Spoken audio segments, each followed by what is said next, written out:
Assalamualaikum warahmatullahi wabarakatuh. Kisah pendeta Yahudi dan Ali bin Abi Thalib ini termaktub dalam kitab Fadhoil al-Khomsah min Asy-Syiha As-Sittah. Dikala Sayyidina Umar bin Khattab memangku jabatan sebagai Amirul Mukminin, pernah datang kepadanya 3 orang pendeta Yahudi. Khalifah Umar, Anda adalah pemegang kekuasaan sesudah Muhammad SAW dan sahabatnya yakni Abu Bakar, ucap mereka kepada Khalifah Umar bin Khattab. Iya, apa tujuan kalian datang kepada kami? Tanya Khalifah Umar bin Khattab.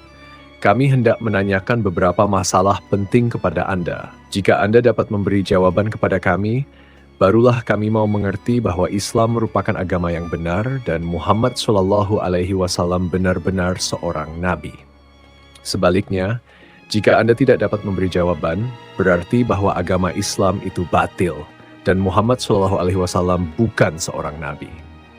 Umar menerima tantangan tersebut, sekalipun konsekuensinya sangat fatal, yaitu agama Islam tidak akan diakui oleh kaum Yahudi sebagai agama yang benar jika beberapa pertanyaan yang dilayangkan tidak mampu terjawab. Silakan bertanya tentang apa saja yang kalian inginkan, sahut Khalifah Umar. Pendeta-pendeta itu pun memulai pertanyaan-pertanyaannya. 1. Jelaskan kepada kami tentang induk kunci ataupun gembok yang mengunci langit. Apakah itu? 2. Terangkan kepada kami tentang adanya sebuah kuburan yang berjalan bersama penghuninya. Apakah itu? 3. Tunjukkan kepada kami tentang suatu makhluk yang dapat memberi peringatan kepada bangsanya, tetapi ia bukan manusia dan bukan jin. Beritahu kami tentang 5 makhluk yang berada di bumi, namun tidak terlahir dari rahim seorang ibu. 5. Beritahukan kepada kami apa yang dikatakan oleh burung puyuh di saat ia sedang berkicau. Apakah yang dikatakan oleh ayam jantan ketika ia sedang berkokok? Apakah yang dikatakan oleh kuda di saat ia sedang meringkik? Apakah yang dikatakan oleh katak di waktu ia sedang bersuara? Beritahu kami apa yang dikatakan sejenis dalam siulannya. Khalifah Umar menundukkan kepala untuk berpikir sejenak. Umar bin Khattab kewalahan untuk menjawab beberapa pertanyaan yang dilayangkan oleh kaum Yahudi tersebut, hingga beliau memegang kepalanya karena sangat sulit mencari jawaban. Dengan bijak, Umar mengatakan secara jujur bahwa beliau tidak bisa menjawab beberapa pertanyaan dari kaum Yahudi. Mendengar jawaban Khalifah Umar seperti itu, pendeta-pendeta Yahudi berdiri melonjak-lonjak kegirangan sambil berkata, "Sekarang kami bersaksi bahwa Muhammad memang bukan seorang nabi dan agama Islam itu adalah batil."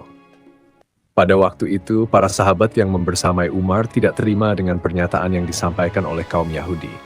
Salman Al-Farisi yang saat itu hadir segera bangkit dan berkata kepada pendeta-pendeta Yahudi itu, "Kalian tunggu sebentar." Ia cepat-cepat pergi ke rumah Ali bin Abi Thalib.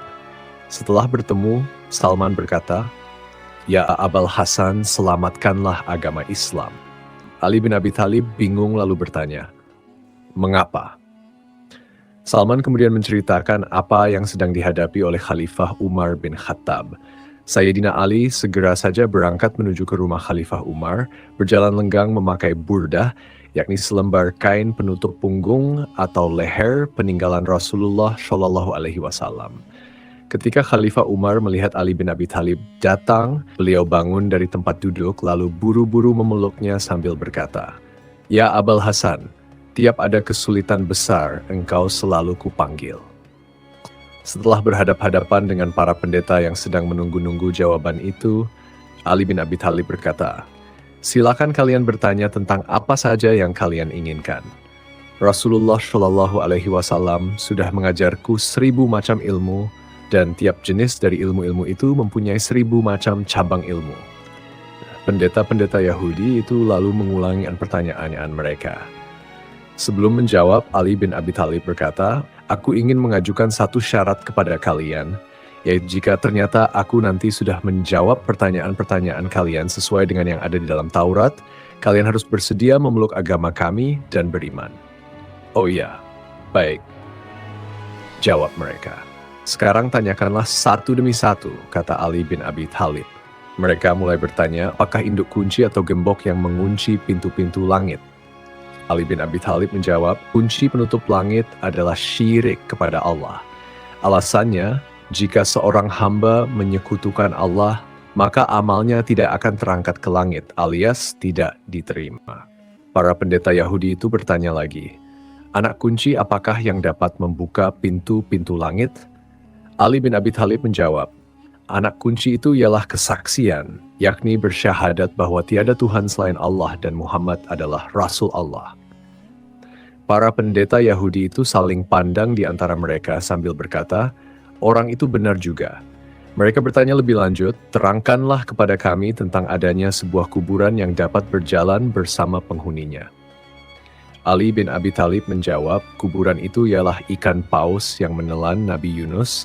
Kemudian Nabi Yunus alaihissalam dibawa keliling ke 7 samudra. Pendeta-pendeta itu meneruskan pertanyaannya lagi. Jelaskan kepada kami tentang makhluk yang dapat memberi peringatan kepada kaumnya, tetapi makhluk itu bukan manusia dan bukan jin. Ali bin Abi Thalib menjawab, makhluk itu ialah semut Nabi Sulaiman putra Nabi Daud alaihissalam. Semut itu berkata kepada kaumnya, hai para semut, masuklah ke dalam tempat kediaman kalian agar tidak diinjak-injak oleh Sulaiman dan pasukannya dalam keadaan mereka tidak sadar. Para pendeta Yahudi itu meneruskan pertanyaannya, beritahukan kepada kami tentang 5 jenis makhluk yang berjalan di atas permukaan bumi, tetapi tidak satu pun di antara makhluk-makhluk itu yang dilahirkan dari rahim induknya. Ali bin Abi Thalib menjawab, 5 makhluk itu ialah, pertama Nabi Adam, kedua Hawa, ketiga unta Nabi Syalih, keempat domba Nabi Ibrahim, dan kelima tongkat Nabi Musa yang menjelma menjadi seekor ular. Pendeta-pendeta itu bertanya lagi, beritahukan kepada kami apa yang dikatakan oleh burung puyuh di saat ia sedang berkicau. Ali bin Abi Thalib menjawab, yang diucapkan burung puyuh dalam pekikannya adalah Ar-Rahman alal arsy istawa. Mereka meneruskan pertanyaannya lagi, apakah yang dikatakan oleh ayam jantan ketika ia sedang berkokok? Apakah yang dikatakan oleh kuda di saat ia sedang meringkik? Dan apakah yang dikatakan oleh katak di waktu ia sedang bersuara? Beritahu kami pula apa yang dikatakan sejenis burung dalam siulannya. Ali bin Abi Thalib menjawab, yang dikatakan ayam jantan dalam lengkingannya ialah Udzkurullah ya ghafilin. Yang dikatakan kuda dalam ringkikannya adalah Idza masya'an mu'minuna ila al-kafirin, Allahumma unsur ibadaka al-mu'minin ala al-kafirin. Yang diucapkan keledai dalam ringkikannya ialah La'ana Allah al-usyar wa yanhaku fi ayuni asisyayatin. Yang dikatakan kata dalam suaranya adalah Subhana Rabbi al-Ma'bud al-Musabbah fi lujaj al-bihar. Yang dikatakan sejenis burung dalam siulannya ialah Allahumma il'an mubghidi Muhammad wa ali Muhammad.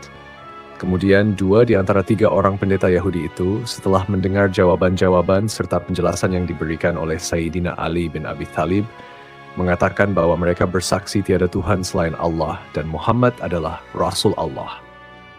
Tetapi seorang pendeta lainnya bangun dan berdiri sambil berkata kepada Ali bin Abi Thalib, hai Ali, hati teman-temanku sudah dihinggapi oleh sesuatu yang sama seperti iman dan keyakinan mengenai benarnya agama Islam.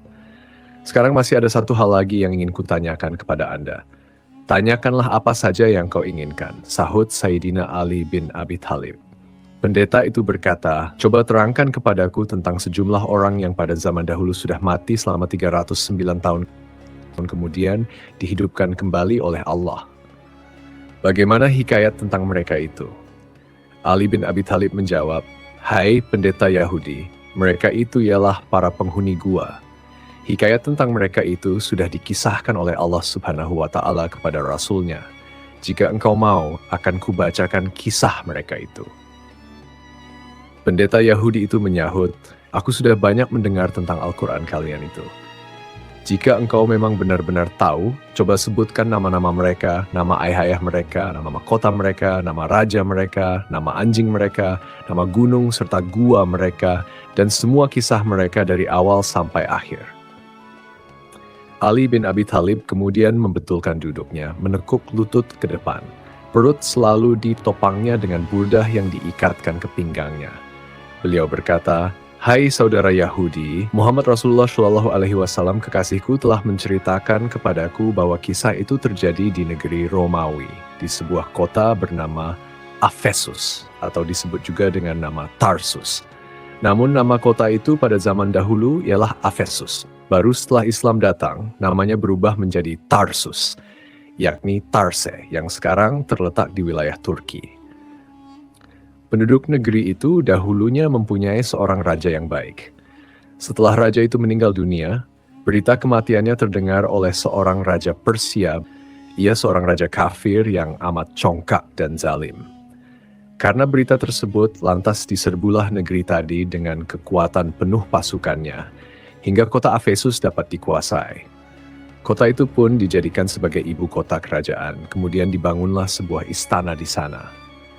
Baru sampai di situ, pendeta Yahudi yang bertanya itu berdiri sebelum Ali selesai menjelaskan. Dengan wajah yang nampak merendahkan kemampuan serta wawasan pengetahuan Ali, ia berkata, "Jika engkau benar-benar tahu, coba terangkan kepadaku bentuk istana itu, bagaimana serambi dan ruangan-ruangannya, hai Ali bin Abi Thalib."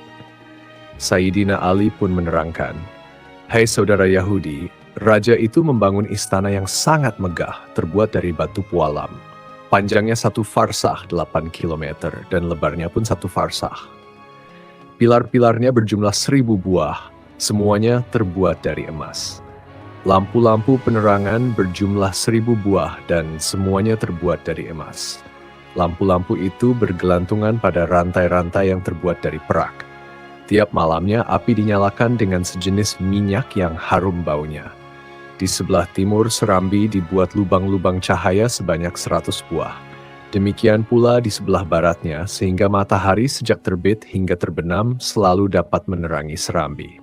Alright, raja itu pun membuat sebuah singgasana dari emas, panjangnya 80 hasta dan lebarnya 40 hasta. Di sebelah kanannya tersedia 80 buah kursi, semuanya terbuat dari emas. Disitulah para hulu balang kerajaan duduk. Di sebelah kirinya juga disediakan 80 buah kursi yang terbuat dari emas untuk tempat duduk para menteri dan para pejabat tinggi lainnya. Raja duduk di atas singgasana dengan mengenakan mahkota indah di atas kepalanya. Sampai di situ, pendeta yang bersangkutan berdiri lagi sambil berkata, "Jika engkau benar-benar tahu, coba terangkan kepadaku dari apakah mahkota itu dibuat." Dengan tetap tenang, Ali bin Abi Thalib menjelaskan, "Wahai saudara Yahudi, mahkota raja itu terbuat dari kepingan-kepingan emas berkaki 9 buah. Dan tiap kakinya bertaburan mutiara yang memantulkan cahaya kesana bintang-bintang menerangi kegelapan malam. Raja itu juga mempunyai 50 orang pelayan terdiri dari anak-anak para hulu balang.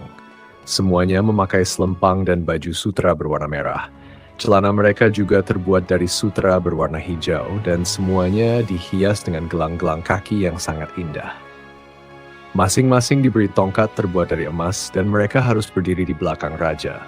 Selain mereka, raja juga mengangkat 6 orang yang terdiri dari anak-anak para cendekiawan untuk dijadikan menteri-menterinya atau pembantu-pembantunya. Raja itu, dalam mengambil suatu keputusan apapun, selalu berunding lebih dulu dengan mereka. Sehingga 6 orang pembantu itu harus berada di kanan kiri raja. 3 orang berdiri di sebelah kanan dan 3 orang lainnya berdiri di sebelah kiri. Pendeta yang bertanya itu berdiri lagi lalu berkata, "Wahai Ali, jika yang kau katakan itu benar, coba sebutkan nama 6 orang yang menjadi pembantu-pembantu raja itu." Menanggapi hal itu, Sayyidina Ali menjawab, "Kekasihku Muhammad Rasulullah Shallallahu Alaihi Wasallam menceritakan kepadaku bahwa 3 orang yang berdiri di sebelah kanan raja masing-masing adalah Tamlikha, Muksalmina, dan Nainuwis. Sedangkan yang sebelah kiri adalah Martunis, Zunawis, dan Sariulis.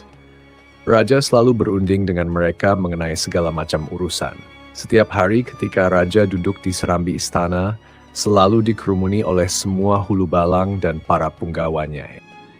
Masuklah 3 orang pelayan menghadap raja. Seorang di antaranya membawa piala emas penuh berisi wewangian murni. Seorang lagi membawa piala perak penuh berisi air sari bunga, sedangkan yang seorang lagi membawa seekor burung.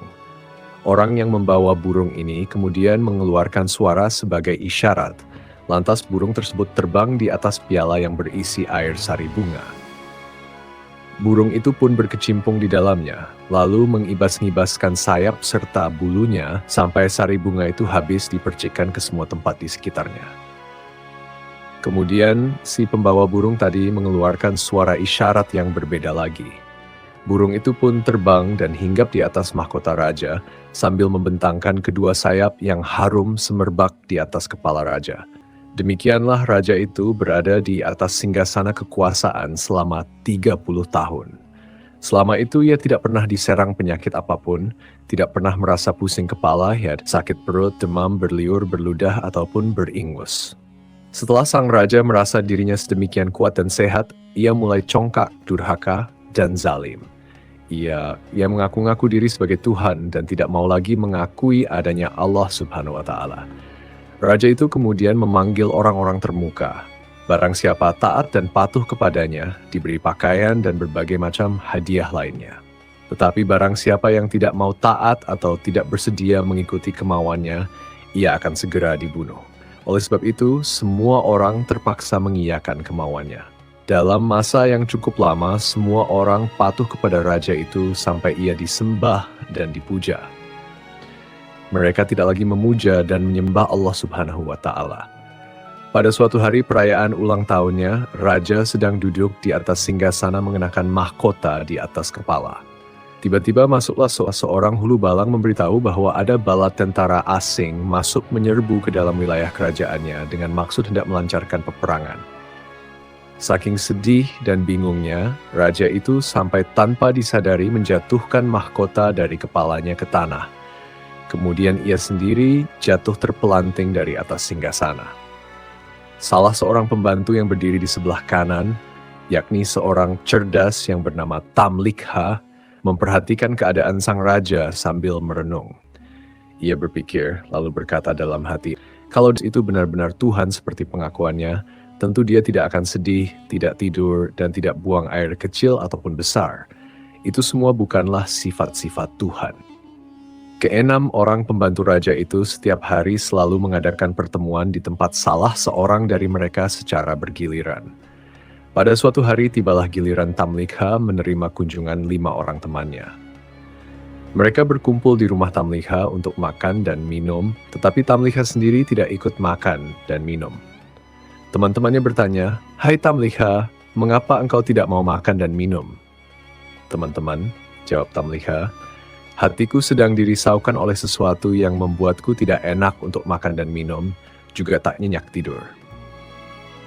"Apakah yang merisaukan hatimu, wahai Tamlikha?" "Sudah lama aku memikirkan soal langit," jelas Tamlikha. "Kemudian aku bertanya pada diriku sendiri, siapakah yang mengangkatnya ke atas sebagai atap yang senantiasa aman dan terpelihara, tanpa gantungan dari atas dan tanpa tiang yang menyanggahnya dari bawah? Siapakah yang menjalankan matahari dan bulan di langit? Siapakah yang menghias langit dengan bertabur bintang-bintang? Kemudian kupikirkan juga bumi ini, siapakah yang membentangkan dan menghamparkannya di cakrawala? Siapakah yang menahannya dengan gunung-gunung raksasa agar tidak goyah, tidak guncang, dan tidak miring? Ku juga merenungi diriku sendiri. Siapakah yang mengeluarkan aku sebagai bayi dari perut ibuku? Siapakah yang memelihara hidupku dan memberi makan kepadaku? Semuanya itu pasti ada yang membuat. Teman-teman Tamlikha pun tampak gelisah mendengar ucapannya. Mereka merasa Tamlikha telah menemukan kebenaran, lalu mereka pun berkata, "Hai Tamlikha, dalam hati kami sejak lama sebenarnya telah merasakan seperti yang kau rasakan di dalam hatimu. Oleh karena itu, tunjukkan jalan keluar bagi kita semua." "Sahabat-sahabatku," jawab Tamlikha, "sekarang akal kita telah terbuka.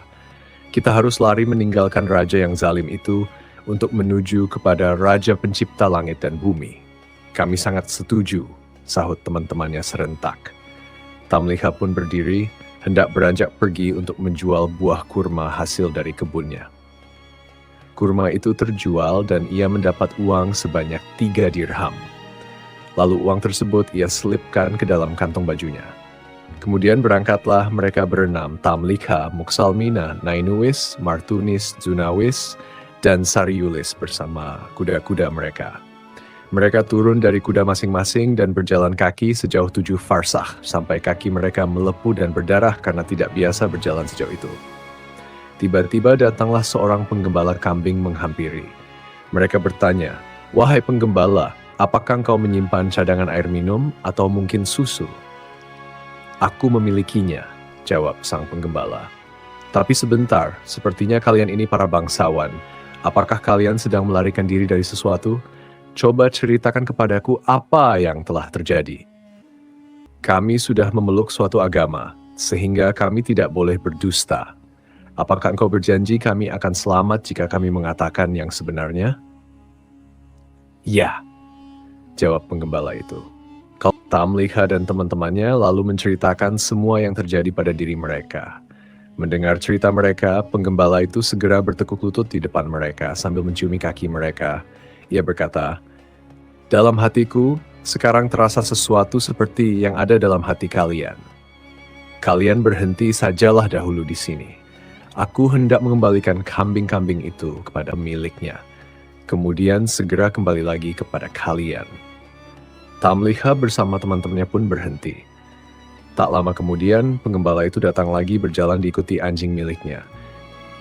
Kala sedang asik-asiknya Ali bin Abi Thalib bercerita, si Rabi Yahudi itu terhenyak berdiri lagi sambil berkata, "Sebentar Ali, jika engkau benar-benar tahu, coba sebutkan nama penggembala itu, serta berwarna apakah anjing itu dan siapa namanya." "Saudara Yahudi," kata Ali bin Abi Thalib meyakinkan, "Rasulullah menceritakan kepadaku nama penggembala itu adalah Falyastat Yunis. Anjing itu berwarna kehitam-hitaman dan bernama Kithmir atau Himran."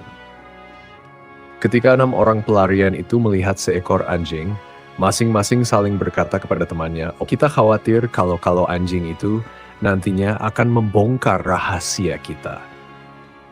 Mereka meminta kepada penggembala supaya anjing itu dihalau saja dengan batu.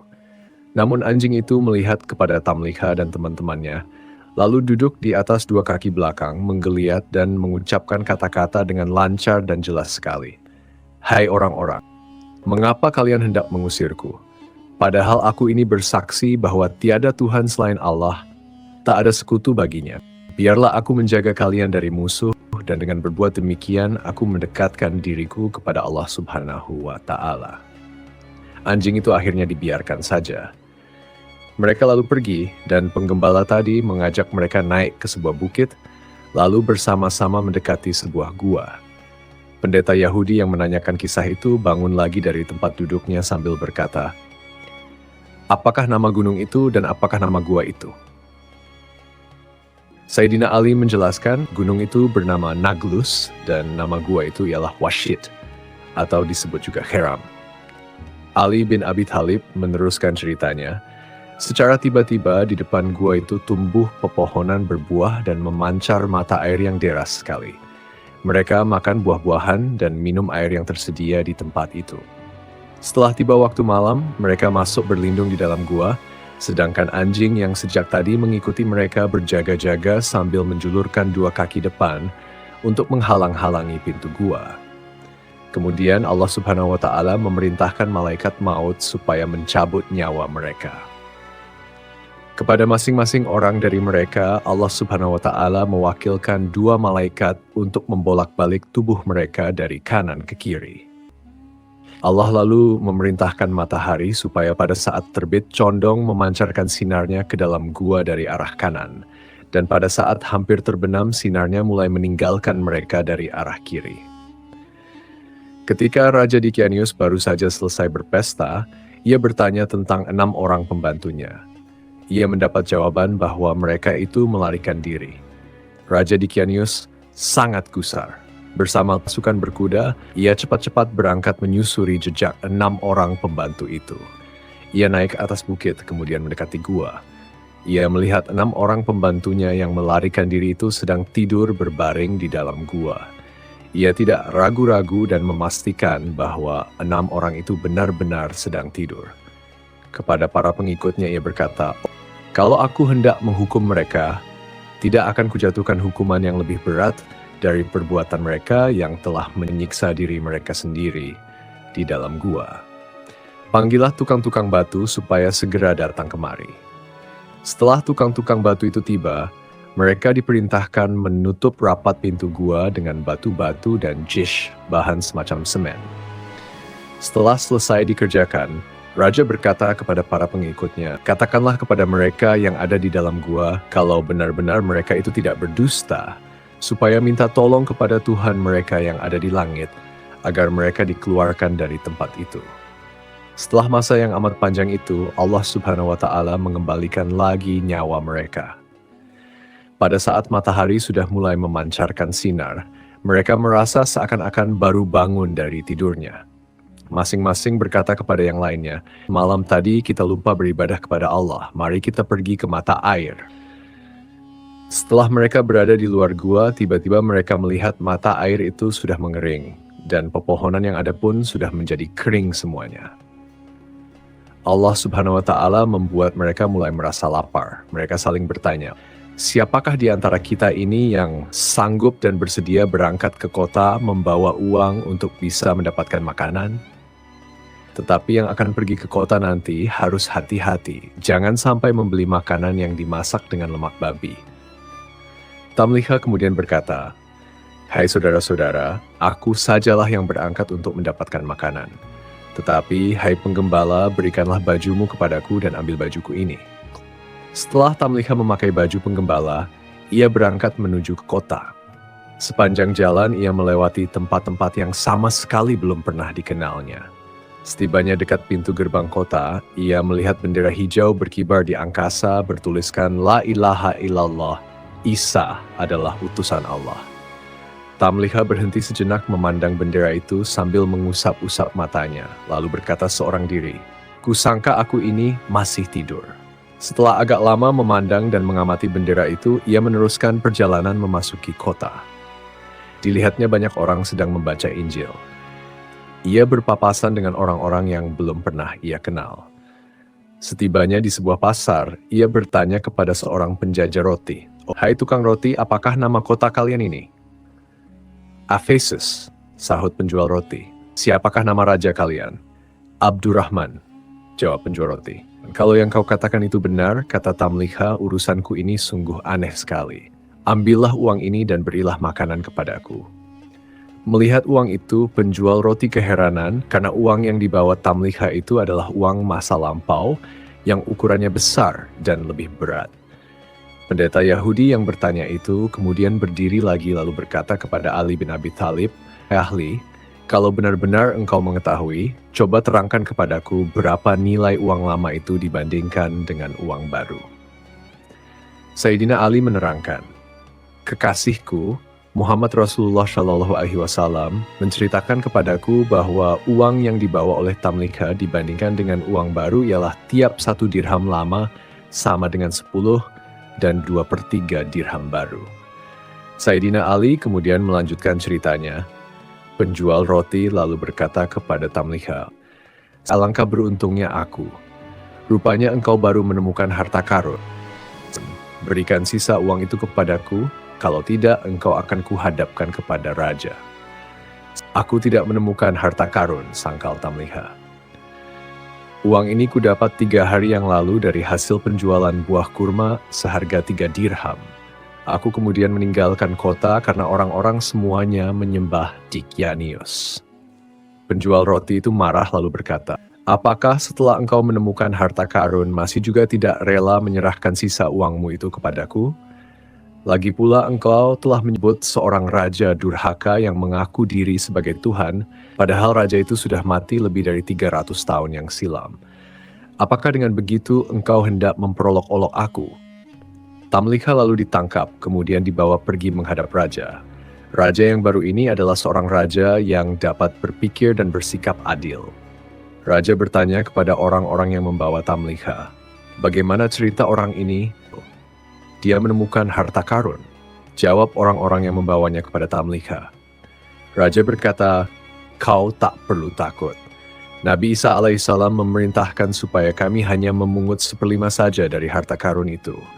Serahkanlah yang 1/5 itu kepadaku dan selanjutnya engkau akan selamat." Tamliha menjawab, "Baginda, aku sama sekali tidak menemukan harta karun. Aku adalah penduduk kota ini." Raja bertanya sambil keheranan, "Engkau penduduk kota ini?" "Iya, benar," sahut Tamliha. "Adakah orang yang kau kenal?" tanya sang raja. "Iya, ada," jawab Tamliha. Coba sebutkan siapa namanya, perintah sang raja. Tamliha menyebut nama-nama kurang lebih 1.000 orang, tetapi tak ada satu nama pun yang dikenal oleh raja atau oleh orang lain yang hadir mendengarkan. Mereka berkata, semua itu bukan nama orang-orang yang hidup di zaman kita sekarang. Tetapi apakah engkau mempunyai rumah di kota ini? Iya, tuanku, jawab Tamliha. Utuslah seorang menyertai aku, lanjutnya. Raja kemudian memerintahkan beberapa orang menyertai Tamliha pergi. Oleh Tamliha, mereka diajak menuju ke sebuah rumah yang paling tinggi di kota itu. Setibanya di sana, Tamliha berkata kepada orang-orang yang mengantarkan, "Inilah rumahku." Pintu rumah itu lalu diketuk. Keluarlah seorang lelaki yang sudah sangat lanjut usia, sepanjang alisnya di bawah kening sudah sedemikian putih dan mengerut hampir menutupi mata. Karena sudah terlampau tua, ia terperanjat ketakutan lalu bertanya kepada orang-orang yang datang, "Kalian ada perlu apa?" Utusan raja yang menyertai Tamliha menyahut, "Pemuda ini mengaku rumah ini adalah rumahnya." Orang tua itu marah, memandang kepada Tamliha sambil mengamati. Ia bertanya, "Siapa namamu?" "Aku Tamliha, anak Filistin," jawab Tamliha. Orang tua itu lalu berkata, "Coba ulangi lagi." Tamliha menyebut lagi namanya. Tiba-tiba orang tua itu bertekuk lutut di depan kaki Tamliha sambil berkata, "Ini adalah datukku." Demi Allah, ia salah seorang di antara orang-orang yang melarikan diri dari Dicanius, yakni raja yang durhaka. Kemudian, dengan suara haru ia berkata lagi, ia lari berlindung kepada Yang Maha Perkasa, pencipta langit dan bumi. Nabi kita Isa alaihissalam dahulu telah memberitahukan kisah mereka kepada kita dan mengatakan bahwa mereka itu akan hidup kembali. Peristiwa yang terjadi di rumah orang tua itu kemudian dilaporkan kepada raja. Dengan menunggang kuda, raja segera datang menuju ke tempat Tamliha yang sedang berada di rumah orang tua tadi. Setelah melihat Tamliha, raja segera turun dari kuda. Oleh raja, Tamliha diangkat ke atas pundak, sedangkan orang banyak beramai-ramai menciumi tangan dan kaki Tamliha sambil bertanya-tanya, "Tamliha, bagaimana keadaan teman-temanmu?" Kepada mereka, Tamliha memberitahu bahwa semua temannya masih berada di dalam gua.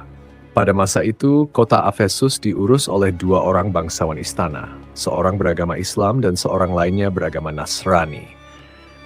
2 orang bangsawan itu bersama pengikutnya masing-masing pergi membawa Tamliha menuju ke gua. Demikian Sayyidina Ali melanjutkan ceritanya. Teman-teman Tamliha semuanya masih berada di dalam gua. Setibanya dekat gua, Tamliha berkata kepada 2 orang bangsawan dan para pengikut mereka, "Aku khawatir kalau sampai teman-temanku mendengar suara tapak kuda atau gemerincingnya senjata, mereka pasti menduga bahwa Dicanius datang dan mereka bakal mati semua. Oleh karena itu, kalian berhenti saja di sini. Biarlah aku sendiri yang akan menemui dan memberitahu mereka." Semua berhenti menunggu dan Tamliha masuk seorang diri ke dalam gua. Melihat Tamliha datang, teman-temannya berdiri kegirangan dan memeluk Tamliha kuat-kuat. Mereka berkata, "Puji dan syukur bagi Allah yang telah menyelamatkan dirimu dari Dicanius." Tamliha menukas, "Ada urusan apa dengan Dicanius? Tahukah kalian sudah berapa lamakah kalian tinggal di sini?" "Kami tinggal sehari atau beberapa hari saja," jawab mereka. "Tidak," sangkal Tamliha, "kalian sudah tinggal di sini selama 309 tahun. Dicanius sudah lama meninggal dunia. Generasi demi generasi sudah berganti, dan penduduk kota itu sudah beriman kepada Allah yang Maha Agung. Mereka sekarang datang untuk bertemu dengan kalian." "Silakan, hai teman-teman," ujar Tamliha. "Apakah engkau hendak menjadikan kami ini orang-orang yang menggemparkan seluruh jagat?" "Lantas, apa yang kalian inginkan?" Tamliha balik bertanya.